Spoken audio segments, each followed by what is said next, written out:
I would like to learn more. Thank you. Thanks everyone for your presentation. I would like to learn more about the functionalities of this platform that you announced about. Is there any more insights or how it's going to work? Thank you. Check. Check. This is something that we have been planning to do, but we are just on the verge of actually getting it done. So we're kind of open to ideas as well. We've for years, we've all been talking and thinking, how do we connect all Armenians around the world? Not just for Armenia, but for every Armenian in the diaspora as well, a connection between everyone on an equal level. And so I think after a lot of talking and thinking between all of us friends and some others, we came up with this concept. And it's a way of connecting all of us and utilizing our interests to create specific niche small groups and communities. And those communities can go off and do many, many different things. For example, if you have a certain interest, you're a journalist, and you want to meet other Armenian journalists, maybe not in Armenia, because you might know a lot of them in Armenia. That's a good way to start. For example, it would track your interest in journalism, and you could. It's a great place to confer. And Alexis and I have talked about this. That we all think that the internet's evolving in a way that smaller kind of focus-based communities are the future, rather than this open space of social media as we have it right now. So this is a great way of us as an Armenian nation to get into that space.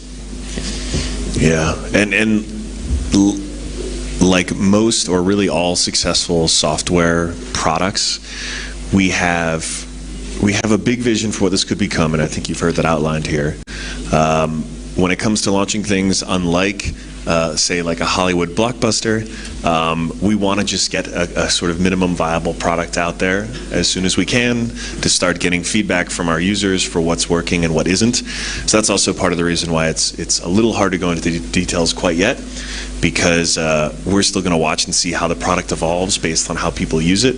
But as Serge described, like we know that there is this common bond that unites us. We know that there are platforms, whether they're professional networks like LinkedIn, or they're totally not professional networks like Reddit, and everything in between. There are places where Armenians can sort of connect, but are not really doing the job well enough. And so then how do we create a space where, for even some of the most popular of us, who I'm sure like Serge could have an infinite number of people who would want to learn from him about all sorts of arts and music and production and creation and creativity, the magic is actually in the network. And for so many people who are still finding their way, the best person for them to actually be learning from actually doesn't look like Serge. They're actually someone who's maybe just a couple of years ahead of where they are today. And so helping make those connections is actually where I think this gets really interesting. And it also just reinforces the fact that the value of this community is not just in the celebrities who exist in it, it's in all of us at our various stages. And we've got some lofty ambitions, but thanks to Yerevan, one step at a time, we're going to get this Can I just make 2 points too? I was going to say, first of all, I think all of us feel, we always talk about how we have an incredible global Armenian nation, but we have to enable one another to reach that global Armenian nation. So that was a big motivator. And I think we haven't made the point yet, but this is a non-for-profit venture. Yeah. So this is really just to create something that is really for everyone. And we want to facilitate the communication. We want to facilitate the connectivity. And we're establishing a non-for-profit foundation for that purpose. HyeConnect հարթակի ստեղծումը կարող ենք դիտարկել որպես ուղղակի ներդրում Հայաստանի տեխնոարդյունաբերության մեջ, թե ամբողջ ծրագրային ապահովումը պետք է դրսից արվի։ Նախադեсված է Հայաստանի մեջ։ Այո։ Պատասխան այո։ Hi, I'm Courtney Linder. I work for Popular Mechanics magazine. My question's for Alexis. So Reddit started this kind of idea of like content moderation in the earliest days, I feel. And I'm wondering, how you felt at the time about content moderation? Because obviously it was like the Wild West. And how that's evolved over time, because you do have human moderators in a sense because of the subreddits, right? So I guess how has it changed from then versus now? Okay, I'm going to answer this abruptly just because I want to keep it about HyeConnect. But I do think that there's, and I learned this lesson really when I came back to Reddit in 2014 to help lead the turnaround, is, you know, when we combine human moderation with software, and in particular automating the sort of filtering of content through AI and ML, we can see a much more effective system in place.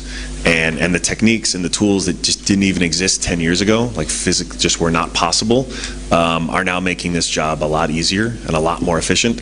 And so it's an exciting thing as we think about in the context of HyeConnect. We already have a community that has a shared sort of stated identity and purpose, and so I think when it comes to doing community management there, it will be a much easier job than trying to create a platform that is global and has hundreds of millions of users. But you know, the lessons that I've learned from Reddit, I think, are going to prove helpful for this project. But I'm also grateful for the fact that Eric, Serge, Yerevan, and everyone else involved have such a diversity of backgrounds that we've seen a lot of things in our respective careers that are going to help hopefully make this a success. Thank you. With HyeConnect, I'm interested to understand, even at an abstract level, how do you prevent a high signal to noise, or you know, provide for a good signal to noise ratio where you don't have a lot of unnecessary conversations and you actually facilitate you know, people really helping each other out? What does that look like? You know, does it look like a LinkedIn where lots of people are just spamming with unnecessary content? Hope not. Is there a better way to do it? Look, without committing to specific product designs, I can say you're right. That's a top of mind thing we want to conquer. The good news is we've seen a variety of different mechanisms that are already pretty well proven to get people to do behavior you want. And so that's everything from gamification, where if you can create some kind of scarcity around the relationship so that you literally are stopped from, you know, sending out 100 messages, to just rewarding good behavior. I mean, I'd say for the first 2 years of Reddit got everyone to post that content simply for their karma score, for points that didn't mean anything outside of Reddit, but within that community was a status symbol, and that gave them an excuse to spend lots of time when they should have been working creating content. And so I think there are enough techniques now that we've seen across different platforms that give us some good ideas. Can't commit to any in particular, but that's a top issue. We want it to be valuable for our most valuable members of the diaspora, so that they're all incentivized to keep helping one another and keep that experience good.